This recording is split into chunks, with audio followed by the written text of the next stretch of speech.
গুনাহ অভাব নিয়ে আসে, গুনাহ অভাব নিয়ে আসে। তুমি টের পাইবে না, হয়তো তোমার জেনারেশন তোমার পরে কষ্ট পাবে।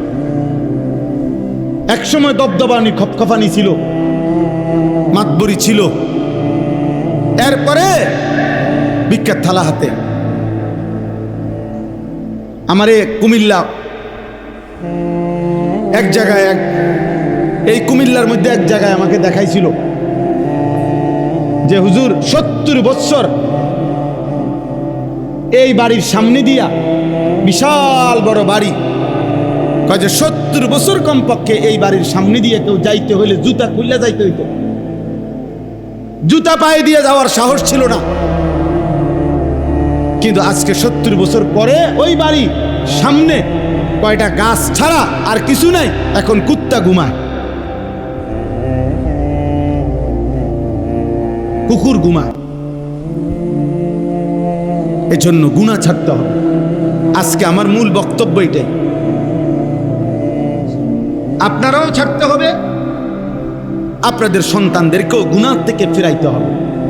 শয়তানের রাস্তা গুনাহের রাস্তা,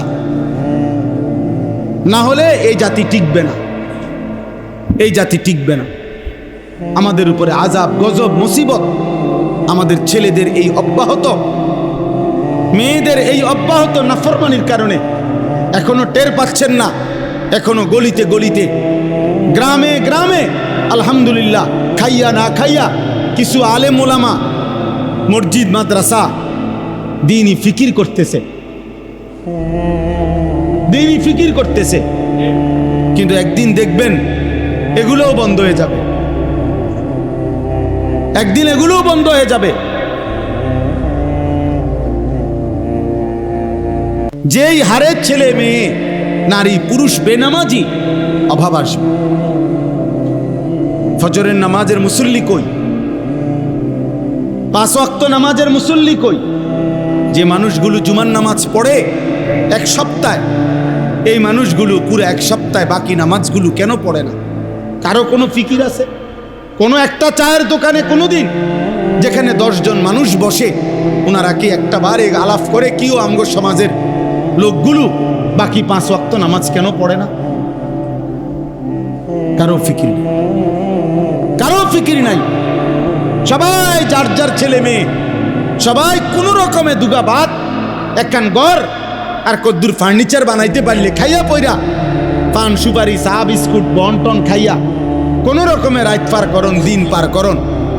সবাই সবাইকে নিজেকে নিয়ে ব্যস্ত। আমরা মানুষের পরিবর্তন করবে কে?